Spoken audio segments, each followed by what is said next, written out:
नमस्कार दोस्तों, मैं डॉक्टर विक्रम शर्मा और आज जिस वीडियो में हम लोग बात करने जा रहे हैं एक कुछ अलग टॉपिक के बारे में। इससे पहले हम लोगों ने काफ़ी साइंटिफिक वीडियोज़ बनाए और अभी थोड़े समय पहले मैंने कुंभ के बारे में अपना एक्सपीरियंस शेयर करने के लिए एक रील बनाया और मुझसे काफ़ी मेरे मित्रों ने बोला कि जो भी मेरे एक्सपीरियंसेस हैं वो मैं उस बारे में शेयर करूँ।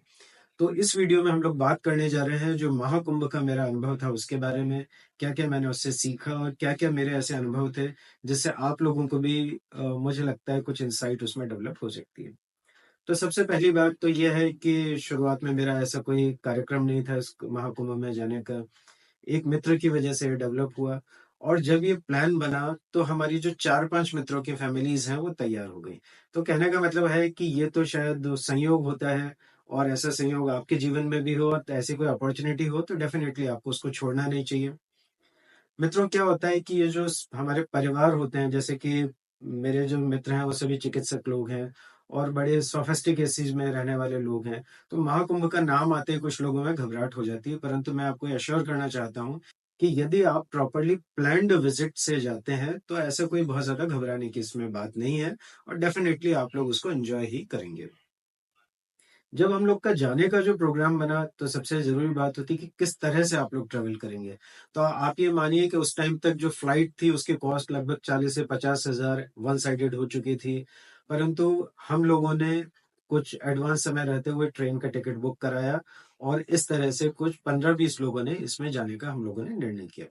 तो यहाँ ये समझना भी आवश्यक है कि यदि आप अपने किसी ग्रुप में जाते हैं, तो डेफ़िनेटली आपकी ये जो यात्रा है अधिक सुगम होगी, अधिक आनंददायक होगी। तो जब भी प्लान करें, कुछ जो लाइक माइंडेड आपके लोग हैं, उसके ग्रुप के साथ में आप उसको प्लान करें और यकीन मानिए कि हम लोग बिल्कुल आसानी से वहाँ पे पहुँचे और ट्रेन के अंदर भी सब लोगों ने बिल्कुल पारिवारिक जो माहौल होता है, उसमें गए और सबसे अच्छी बात ये होती है कि उस यात्रा पे जो भी जाते हैं, वो सभी लोग, सभी यात्रियों के दिमाग में एक ही किस्म की बात होती है तो डेफिनेटली आपका फ्रीक्वेंसी सबसे मैच करता है और आप उसको एंजॉय करते हैं।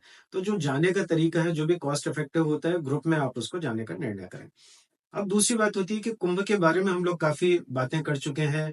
आप सभी को पता होगा कि सूर्य, चंद्र, बृहस्पति और शनि, ये जो 4 ग्रह हैं, इनका एक विशेष जो कॉम्बिनेशन होता है, एस्ट्रोलॉजिकल कॉम्बिनेशन होता है, उसी के कारण कुंभ और महाकुंभ जो होते हैं, उनका आयोजन बार-बार किया जाता है।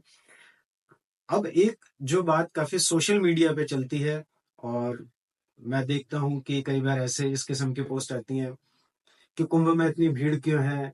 लोग अपने पाप धोने जा रहे हैं। तो थोड़े से लाइटर नोट पे मैं बोलना चाहूँगा कि पाप धोने जाने का भी मौका उन्हीं लोगों को मिलता है जिनको कि माँ गंगा बुलाती है। हालाँकि ये बिल्कुल लाइट नोट पे बात है, इसका मतलब ये भी नहीं होता कि जो लोग नहीं जा पाते उनको कोई उन्होंने बहुत ज़्यादा चीज़ को खो दिया है। डेफ़िनेटली वो भी अपने जो उनके कर्म है उसका वो फल प्राप्त करते हैं, तो ऐसा विचार भी नहीं लाना चाहिए, परंतु आपको यदि जाने का मौका मिलता है तो डेफ़िनेटली आपको उसमें बढ़ के आगे जाना चाहिए। अब हम लोग बात करते हैं कि आप जब जाते हैं तो आपकी चीज़ें पूरी प्लान्ड होनी चाहिए। मतलब क्या होता है कि जब आप स्टेशन पे या जहाँ भी जाते हैं उतरते हैं, तो फिर वहाँ पे आपको बड़ा एक कन्फ्यूजन क्रिएट हो सकता है। यदि आपको आगे का रास्ता नहीं पता मतलब आपको रहने की व्यवस्था नहीं है, आपको ये नहीं पता है कि आपको स्टेशन से या बस स्टैंड से कैसे मेला क्षेत्र तक जाना है, तो बिना तैयारी के बिल्कुल भी नहीं जाइए, नहीं तो आपका एक्सपीरियंस बहुत ही बुरा हो सकता है। तो पूरी तैयारी करके जाएँ। अब बात करते हैं मेरे अपने एक्सपीरियंस की। हम लोग काफ़ी लोग गए और यकीन मानिए कि रहने की व्यवस्था बिल्कुल ऐसे कोई आलीशान किस्म की नहीं थी, परंतु फिर भी हम लोगों को किसी भी किस्म का कोई ऐसा अनुभव नहीं हुआ, हमारे मन में कभी ऐसी भावना नहीं है, हमको कभी ऐसा फ़ील नहीं हुआ कि उसमें कहीं किस्म की कोई कमी है। आप ये मानिए जो चिकित्सक फैमिलीज़ होती हैं, अधिकतर इस किस्म के लोग होते हैं जो कि 5 स्टार होटल में रुकते हैं और वहाँ भी आप यकीन मानिए कि रुकने के बाद भी उसमें 2-4 कमियाँ ही निकाल देते हैं। हम लोग ऐसी जगह पे रुके थे जो कि एक डॉर्मेट्री जैसी व्यवस्था थी, परंतु हमको एक क्षण भी ऐसा एहसास नहीं हुआ कि उसमें किसी भी किस्म का कोई कमी है। क्योंकि यहाँ हम लोग एक तीर्थ यात्री थे, हम लोग एक पर्यटक नहीं थे। तो जब भी आप जाते हैं अपना माइंडसेट बिल्कुल क्लियर करके जाइए कि आप एक तीर्थ यात्री की तरह से जा रहे हैं, वहाँ किसी पर्यटन के लिए आप नहीं जा रहे हैं। अब बात आती है कि कुंभ में जाने से आपको क्या लाभ मिलते हैं? एस्ट्रोलॉजिकल कॉम्बिनेशन के बारे में हम लोगों ने बात किया कि जल में बहुत सारी एनर्जी आ जाती है। वो जो लोग यकीन मानते हैं उसमें यकीन माने, उनके पाप धुल जाते हैं या नहीं धुल जाते हैं, वो तो एक अलग एस्पेक्ट है, उसमें आप यकीन करें, नहीं करें। परंतु जो सबसे बड़ी चीज़ है जो कि मुझे वहाँ पे महसूस हुई कि जो भारत का असली दर्शन होता है, वहाँ पर अलग-अलग राज्यों के अलग-अलग लोग आते हैं और आपको उनसे किसी किस्म का डिसोसिएशन महसूस नहीं होता है। मतलब कोई भी कास्ट हो, कैसा भी कलर हो, उनकी भाषा कैसी भी हो, उनका स्तर कैसा भी हो, गरीब हो, अमीर हो, बिल्कुल एक रूपता सब में मिलती है। आप ये मानिए कि कुंभ के दौरान मुझे ऐसे-ऐसे अनुभव हुए जो कि सामान्य जीवन में आपको बहुत ही दुर्लभ होते हैं। जब मैं उस पॉन्टून पुल पे जा रहा था, तो ये बोला जाता है कि यूपी के लोग ऐसे होते हैं, बिहार के लोग ऐसे होते हैं, ये लड़के ऐसे होते हैं, वो बच्चे ऐसे होते हैं। हम सब अपने परिवार के साथ में आराम से वॉक करते गए। आस-पास हर किस्म के लड़के बच्चे थे, पर किसी के भी दिमाग में कोई भी ऐसी बात नहीं थी जिससे कि आपको थोड़ा-सा ऑड फील हो। सबके मन में एक ही भावना थी, वो महादेव का ध्यान लेके सब लोग चल रहे थे, गंगा मैया का ध्यान लेके सब लोग चल रहे थे।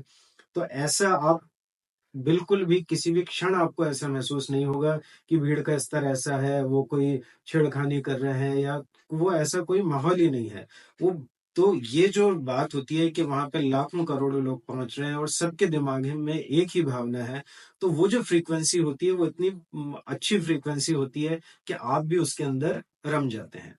दूसरी बात, जो भारत का असली दर्शन है, मतलब आप देखेंगे कि कितने वृद्ध अवस्था के लोग हैं, वो बढ़े चले जा रहे हैं वहाँ पे और कितनी ओल्ड लेडीज़ हैं, वो ऐसा मतलब उनके चेहरे पे इतना ऐसा प्रसन्नता का भाव होता है, कोई थकान का भाव नहीं होता है, जैसे कि उन्होंने जीवन में पता नहीं क्या प्राप्ति कर ली है। तो ये जो भारतीय मानसिकता है कि हम लोग किसी भी परिस्थिति में खुश हो सकते हैं और संपूर्णता को फ़ील कर सकते हैं, ये डेफ़िनेटली आपको कुंभ जैसी जगह पे देखने को मिल जाएगी। तो इतने सारे प्रसन्न चेहरे मैंने अपने जीवन में आज तक एक साथ नहीं देखे हैं। तो ऐसी कितनी चीज़ें हैं जो कि आपको कुंभ में देखने को मिलेंगी। व्यक्तिगत रूप से मेरे जो जिन मित्र ने उस व्यवस्था को किया था, तो उनका एक वहाँ का एक बहुत प्रसिद्ध अखाड़ा है। आपको पता होगा कि हमारे 13 अखाड़े होते हैं, 7 शैव परंपरा के होते हैं, 3 वैष्णव होते हैं, 3 उदासीन होते हैं। तो उनमें से एक अखाड़ा है महानिर्वाणी अखाड़ा जिनसे कि उनका एसोसिएशन था। तो उसकी वजह से हमको उस अखाड़े के बारे में काफ़ी जानकारी प्राप्त करने का मौका मिला। हम उसके अंदर भी जा पाए, जो उसमें पूजा होती है उसमें भाग ले पाए। तो वो एक किस्म का आध्यात्मिक अनुभव भी आप लोगों को होता है। महानिर्वाणी अखाड़े के बारे में कुछ और बोलना चाहूँगा, ये सबसे पुराना अखाड़ा है। महानिर्वाणी अखाड़े के जब अंदर गए तो हमने देखा कि वहाँ पर 2 ध्वजाएँ लगी हुई थी। तो एक को तो बोला जाता है धर्म ध्वजा, वो धर्म ध्वजा हर अखाड़े में होती है। दूसरी एक विजय ध्वजा थी।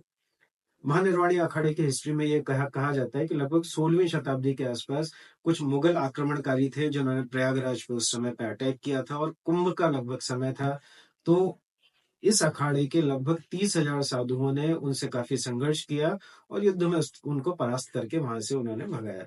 तो ये जो वीरता की परंपरा है, आप लोगों को नागा साधु के नाम से बड़ा डर लगता होगा, परंतु आप यकीन मानिए कि जो परंपरा के तहत दीक्षा में दिए गए नागा साधु होते हैं, बहुत ही सरल स्वभाव के होते हैं, आप उनसे आराम से बात कर सकते हैं। ये तो आप ही हैं जो कि छेड़खानी करें, बहुत ज़्यादा उपद्रव करें, तब कि उनको गुस्सा आता है। क्योंकि उनका जो पद्धति होती है वो थोड़ा-सा गर्म किस्म की होती है, तो आप ज़बरदस्ती छेड़खानी करेंगे, मोहल्ला मचाएँगे, उनका अपमान करने का कोशिश करेंगे, तभी वो अपना आपा खोते हैं, अदरवाइज़ ऐसी कोई भी बात नहीं है, बहुत ही सरल स्वभाव के लोग होते हैं। मैंने डेफ़िनेटली उनसे बात भी करके देखा और हालाँकि मैं सिर्फ़ वहाँ 2 दिन रुका तो इच्छा तो ये थी कि और भी वहाँ से उन मैं मेरा इंटरेक्शन हो पाता। परंतु ये जो सारे अनुभव हैं, क्योंकि ये नागा साधु आज जो तीसरा अमृत स्नान अभी हुआ है वसंत पंचमी का, उसके बाद ये धीरे-धीरे वहाँ से ये लोग जाना शुरू हो चुके हैं। तो इस दौरान नागा साधुओं से भी आपका जो मेल-मिलाप है, उनके बारे में जो जानकारी है, वो आप प्राप्त कर सकते हैं। क्या होता है मित्रों, कोई भी ऐसी चीज़ होती है तो हम सबसे पहले उसमें नेगेटिव पकड़ते हैं। मतलब कुछ ऐसे नागा साधु भी हैं जो कि कुछ किस्म के करतब दिखाते हुए आपको मिल जाएँगे, मैं उस बारे में कोई कमेंट नहीं करना चाहता। वो भी हो सकता है उनका भी कोई पद्धति हो, परंतु हम जो ऐसे सोशल मीडिया पे रील्स और ये सब वायरल करते हैं, वो उस किस्म के लोग होते हैं, वो अखाड़ों के अंदर के लोग नहीं होते हैं। तो आप जो पाना चाहेंगे वही आप पाएँगे, जिसकी जैसी मति उसकी वैसी ही गति। तो आप जो ढूँढना चाहेंगे वही आप उसमें ढूँढ पाएँगे। कितने अखाड़ों के वहाँ पे टेंट लगे हुए हैं और कुछ ना कुछ कार्यक्रम वहाँ पे चलता रहता है, तो एक आध्यात्मिक अनुभूति भी आपको वहाँ पर हो सकती है।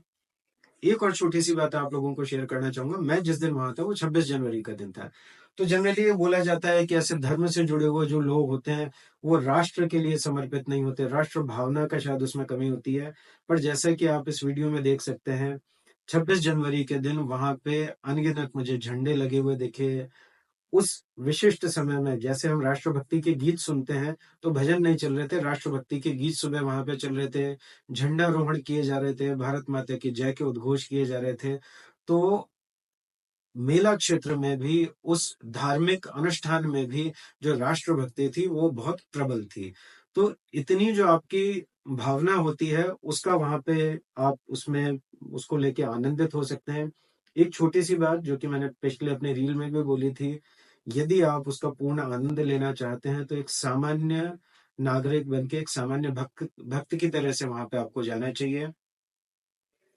आपको यदि अपनी गाड़ी पे वीआईपी पास लगाने का भी आपको अपॉर्चुनिटी मिलती है, तो कृपा करके फिर भी उसको बहुत ज़्यादा, उससे आपको उत्साहित होने की, बहुत आनंदित होने की ज़रूरत नहीं है। नॉर्मल भक्त की तरह से वहाँ पे जाएँ, क्योंकि उसी में आप असली भारत का दर्शन कर पाएँगे।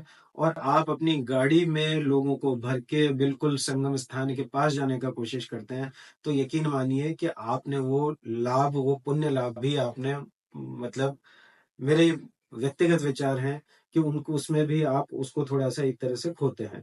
क्योंकि जब आप एक सामान्य रूप में जाते हैं, तो आप किसी को कष्ट नहीं देते, उनके साथ चलते हुए जाते हैं, बहुत भीड़-भड़क्का नहीं है, तो आप आसानी से उसी अ, आनंद को लेते हुए, उसी सद्भावना के साथ आप जा सकते हैं। तो ये एक मेरा थोड़ा-सा व्यक्तिगत आग्रह है। हालाँकि अभी महाशिवरात्रि तक कुंभ का जो मेला है वो लगेगा। तो कुछ समय अभी शेष है, तो आप जाना चाहें तो डेफ़िनेटली जा सकते हैं, और आपको जाना चाहिए, क्योंकि ये ऐसा अनुष्ठान है जिसमें कि सब लोगों का भागीदारी रहती है। आप जब भी स्नान करें, कुछ माँगें, तो अपने देश के लिए, अपने देश के हर नागरिक के लिए, उसका कोई भी धर्म हो, उसके कोई भी कास्ट हो, उसका कोई भी फाइनेंशियल स्टेटस हो, सभी के लिए मंगल कामना करें। क्योंकि हम लोगों ने भी ऐसा किया कि जो भी इस भारत देश में रहता है, वो सभी, जो भारत भूमि है उसके पुत्र हैं, उनके बच्चे हैं। तो इसमें ये भी भावना नहीं रहनी चाहिए कि क्या धर्म, क्या जाति, क्या उसका स्टेटस है। सभी लोगों के लिए हमको मंगल कामना करनी चाहिए, हमारे देश के लिए मंगल कामना करनी चाहिए। तो मैं उम्मीद करता हूँ कि आपको ये वीडियो पसंद आया होगा, और ये जो महाकुंभ चल रहा है, आप उसका लाभ ले पाएँगे।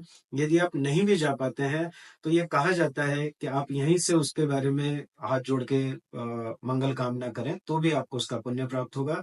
और अंतिम बात कि यदि बहुत ज़्यादा भीड़ होती है, तो वो संगम की नोज़ तक पहुँचने का प्रयत्न नहीं करें, क्योंकि कहा जाता है कि ये जो पंचकोसी है, उसमें आप कहीं भी स्नान करते हैं, तो आपको वही पुण्य प्राप्त होता है। तो भीड़ के हिसाब से डेफ़िनिटली आपको कुछ मैनेजमेंट करना चाहिए। तो इस वीडियो को देखने का धन्यवाद। Thank you.